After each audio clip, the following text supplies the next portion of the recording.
नमस्कार P3 भारत में एक बार फिर आप सबका स्वागत है। दोस्तों, आजकल हमारे देश के ऐसे बच्चे जो क्लास 10th 2024 का एग्ज़ाम देने जा रहे हैं, वो चाहे किसी भी बोर्ड का हो, वो सारे अपने एग्ज़ाम में मशगूल हैं। लेकिन उनके साथ साथ उनके पेरेंट्स बहुत प्रेशर में हैं कि वो आने वाले समय पे बच्चे को 10th के बाद क्या कराएं। और अक्सर जो ज़्यादातर हम लोग सुनते हैं, जितनी भी काउंसलिंग होती हैं, वो बच्चों को सब्जेक्ट चूज़ करने के लिए काउंसलिंग की जाती है। जबकि मैं समझता हूँ कि बहुत महत्वपूर्ण मुद्दे हैं जो कि बच्चों को क्लास 11th में जाने से पहले उनके पेरेंट्स को समझना चाहिए कि उन बच्चे को सिलेक्शन करते समय 10th के बाद उसे किस तरह से काम करना है, ताकि आने वाले समय पर वो करियर चूज़ कर पाए। उसके लिए केवल बच्चे की प्रतिभा और बच्चे के परसेंटेज और सब्जेक्ट चूज़ ही करियर काउंसलिंग का पार्ट नहीं है। मैं आज आप पेरेंट्स से उस विषय पर बात करना चाहता हूँ। शायद उस विषय पर बहुत कम लोग बात कर पाते हैं। विशेषकर मैं पेरेंट्स को एड्रेस करते हुए पेरेंट्स को 4 पॉइंट्स देना चाहता हूँ। पहला पॉइंट है, मैं उन पेरेंट्स को समझाना चाहता हूँ कि यदि आपका बच्चा 90% से ऊपर का बच्चा है, आपको उम्मीद है कि क्लास 10th में बच्चा 10th में 98% मार्क्स लाएगा, तो आप सबकी महत्वाकांक्षाएं बढ़ जाती हैं और आप चाहते हैं कि वो बच्चा जो है प्रोफेशनल कोर्सेज़ को जल्दी से अडेप्ट कर ले। ये मैं समझता हूँ आप सबकी बहुत बड़ी भूल है। आप बच्चे की केवल प्रतिभा और उसकी परसेंटेज को बेस्ड करके महत्वाकांक्षी हो जाते हैं, लेकिन आप अपने बच्चे का एक मनोवैज्ञानिक पक्ष, एक शारीरिक पक्ष को नहीं ध्यान दे पाते हैं, जिसकी वजह से आपका बच्चा हो सकता है आपकी महत्वाकांक्षाओं को पूरा कर जाए और बहुत जल्दी प्रोफेशनल कोर्सेज को अडॉप्ट कर ले और अच्छी जगह पहुंच भी जाए और आने वाले समय पे करियर भी बन जाए।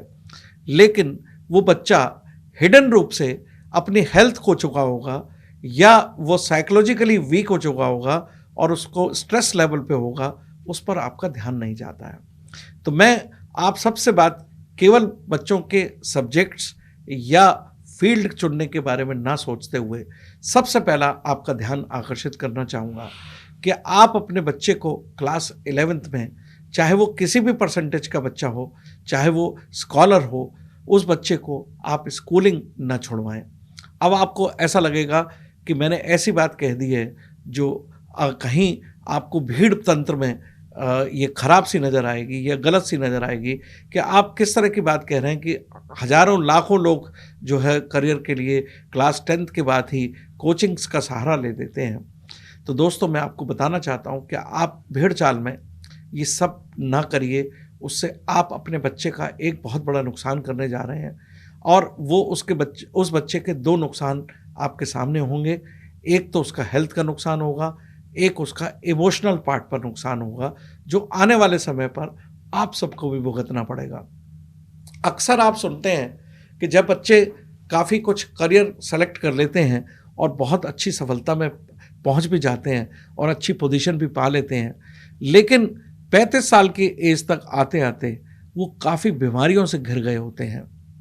मैं समझता हूँ पेरेंट्स, हम सबका उसमें सबसे बड़ा हाथ होता है, क्योंकि एक बच्चा जो 16 साल की उम्र का था, आपने उसको जिस तरह से रास्ता दिखाया वो कच्चा घड़ा था और आपने उसको जल्दी से करियर चूज़ करने के लिए प्रोत्साहित किया और आपने उसकी इंटेलिजेंस का अपने आप में एक तरह से हथियार की तरह से इस्तेमाल किया कि आप अपने बच्चे को जल्दी से करियर थमा दें और आपका समाज में उत्थान हो जाए। लेकिन ये करते करते आप अपने बच्चे की हेल्थ और इमोशनल पार्ट खो चुके होते हैं। और जब भविष्य में आपने अक्सर कहानियाँ सुनी होंगी कि कई बच्चे ऐसे इंडिपेंडेंट पोजीशन में आ जाते हैं कि बुढ़ापे में या आने वाले समय पे वो माँ बाप या किसी भी रिश्ते को नहीं पहचानते हैं, तो उसमें सबसे बड़ा हाथ पेरेंट्स का है। दोस्तों, यदि अगर आप पेरेंट हैं और अपने 10th क्लास के बच्चे के करियर के बारे में सोच रहे हैं, तो मेरी आपसे राय है कि आप इसमें जल्दबाजी ना करिए। जब बच्चा क्लास 10th में होता है तो उसकी उम्र लगभग 16 साल की होती है। ज़रा सोचिए कि हमारे एजुकेशनिस्ट ने क्लास 10th और 12th कोर्स क्यों बनाया था। यदि आप क्लास 10th के बाद बच्चे की स्कूलिंग लाइफ ख़त्म करते हैं तो सबसे बड़ा जो बच्चे का नुकसान होता है, बच्चे की एक तो बायोलॉजिकल साइकिल बिगड़ती है। जब अगर आप 10th के बाद कोचिंग में भेजते हैं तो बच्चा लेट नाइट तक पढ़ता है और सवेरे लेट उठता है। और उस स्थिति में अगर आप कंपैरिजन करके देखें तो जब अब वो स्कूलिंग में होता है तो वो अर्ली इन दी मॉर्निंग उठता है 5 बजे और फ्रेश होता है और टाइम पर स्कूल जाता है। और स्कूल जाने पे ना केवल वो पढ़ाई करता है, अपने साथ के बच्चों के साथ बिना किसी दबाव के तरह तरह की एक्स्ट्रा करिकुलर एक्टिविटीज़ भी करता है। तो आप अपने बच्चे का बचपन खींच लेते हैं या छीन लेते हैं यदि आप उस 10th के बाद बच्चे को स्कूल से इर्रेगुलर कर देते हैं। तो ये सबसे बड़ा नुकसान शायद समझता हूँ कि वो पेरेंट्स ही करते हैं, और उसके पीछे बहुत बड़ी वजह पेरेंट्स की महत्वाकांक्षा। कई बार मैं सुनता हूँ कि पेरेंट्स ये बात कहते हैं कि ये बच्चे की जिद है, लेकिन मुझे ऐसा नहीं नज़र आता है।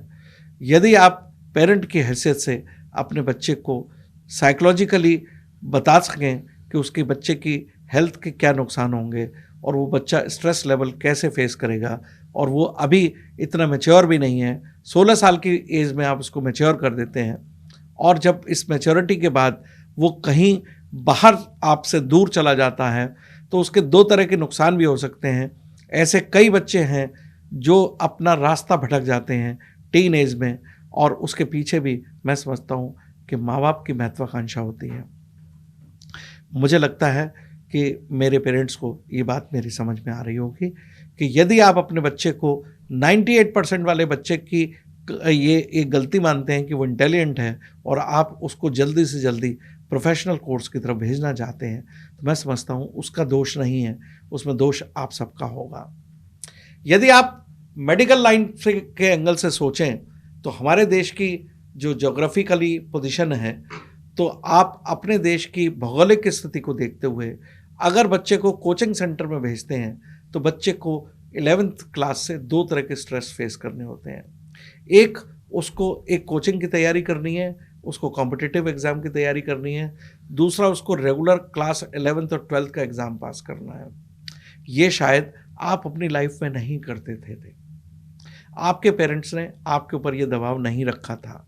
तो मेरी आप सबसे गुजारिश है कि ऐसे बच्चे भी जो अगर आपके साथ जिद करते हैं और प्रोफेशनल कोर्सेस में जल्दी से जाना चाहते हैं और क्लास 10th के बाद इरेगुलर क्लासेस करना चाहते हैं, उनको आप पेरेंट की हैसियत से समझाएं, तो उसमें आपका 2 तरह का जो है गेन होगा। और आपके बच्चे की जो सबसे बड़ा गेन होगा, आपको हो सकता है कि फाइनेंशियली ऐसा कंपैरेटिव लगे कि जो लोग जल्दी से अपना करियर चूज़ करके एक पोजीशन में पहुंच गए और आपका बच्चा 1 साल लेट हो गया, लेकिन आपने एक हिडन लॉस नहीं देखा उन पेरेंट्स का जिन लोगों ने इस तरह के करियर चूज़ कराए। बच्चे की लाइफ स्पैन 10 साल कम हो सकती है। ये मैं बहुत बड़ी बात कह रहा हूँ। यदि आप डॉक्टर से कंसल्ट करना चाहें तो मेरी बात को आपको बल मिलेगा कि क्योंकि बच्चा जब आपके स्ट्रेस लेवल को फेस करेगा 16 साल की उम्र से, तो निश्चित रूप से वो लेट नाइट जागेगा और लेट आवर्स में उठेगा। उससे बायोलॉजिकल उसकी क्लॉक बिगड़ेगी, जिसमें सबसे बड़ा इफेक्ट उसके लिवर पर आएगा, और लिवर का इफेक्ट आपको दिखेगा नहीं। लिवर का इफेक्ट बच्चे की 35 साल की उम्र के बाद जब उसको काफ़ी कुछ बीमारियां घेरेंगी, तो शायद उस समय करोड़ों रुपए का पैकेज भी काम नहीं आएगा, और उस समय आप पछताएंगे कि आपने बच्चे की हेल्थ पर क्या नहीं ध्यान दिया। तो मैं उन पेरेंट्स को सबको आगाह करना चाहता हूँ कि जो प्रतिस्पर्धा के युग में और लोगों के दबाव में, आप अपने समाज के दबाव में, आप अपने दोस्तों के बच्चों को देखकर दबाव में अपने बच्चों को भी कॉम्पिटिटिव बनाना चाहते हैं, तो शायद आप अपने जीवन की बहुत बड़ी गलती कर रहे हैं।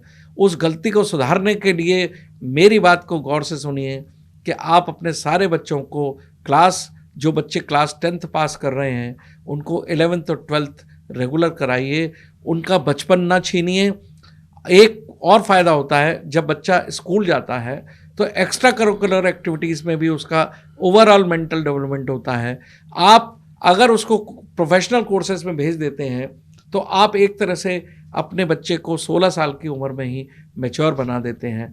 इसमें मैं समझता हूँ सबसे बड़ा दोष माँ या बाप का है, क्योंकि माँ भी अपने पड़ोस या अपने सराउंडिंग एंटिटी से प्रभावित होकर, यानी कि या अपने गर्व को दिखाने के लिए कि मेरा बच्चा प्रोफेशनल कोर्स की तैयारी कर रहा है, आसपास के लोगों को बताने के लिए, या लोगों के चैलेंज एक्सेप्ट करने पर काम करता है पेरेंट्स, तो मैं समझता हूँ पेरेंट्स आप इस तरह से ना सोचें। आपको ओवर एम्बिशियस नहीं होना है। आप अपने पेरेंट्स के बारे में सोचें। कभी आपके पेरेंट्स ने इस तरह से दबाव दिया था या अपने बच्चों को ये टारगेट फिक्स करके दिया था कि बहुत जल्दी आप आईआईटी में सेलेक्ट हो जाएं, या बहुत जल्दी आप नीट का एग्ज़ाम पास कर लें, या बहुत जल्दी सीए बन जाएं? ये कभी पेरेंट्स आपके पुराने ज़माने के आपके पेरेंट्स नहीं कर सकते थे। तो मैं आप सब पेरेंट्स को एड्रेस करना चाहता हूँ कि ये आपका डिसीज़न 200% गलत होगा। यदि आप बच्चे को 10th के बाद स्कूल में इर्रेगुलर कराएंगे तो उसके 3 तरह के लॉस आपको फेस करने पड़ेंगे। एक, आप अपने बच्चे की लाइफ स्पैन खोएंगे। एक, आप अपने बच्चे से इमोशनल टच खोएंगे, और उसके बाद वो पैसा कमाने के बाद भी आपके लिए उतना महत्वपूर्ण नहीं होगा। और तीसरा जो लॉस होगा, वो व्यक्ति मशीन बन जाएगा, वो सोशल ऑब्लिगेशंस को भी नहीं समझेगा, तो वो देश के लिए भी एक अच्छा नागरिक नहीं बन पाएगा। तो ऐसी स्थिति में आप सबको ओवर एम्बिशियस ना होकर बच्चे को स्कूल लाइफ जीने दीजिए, और कम से कम 18 साल की उम्र तक उस बच्चे को डिसिप्लिन मैनर में लाइफ जीने दीजिए। क्योंकि स्कूल का सिस्टम यही था कि 18 साल की उम्र तक बच्चे को सिस्टम में रखा जाए, और जब बच्चा 18 साल का ग्रेजुएशन की तरफ चला जाए तो उस समय वो मैच्योर हो चुका होगा और वो खुद डिसीज़न ले पाएगा कि उसे पढ़ना है या नहीं पढ़ना है। मैं एक सवाल आप सबके सामने फेंकना चाहता हूँ।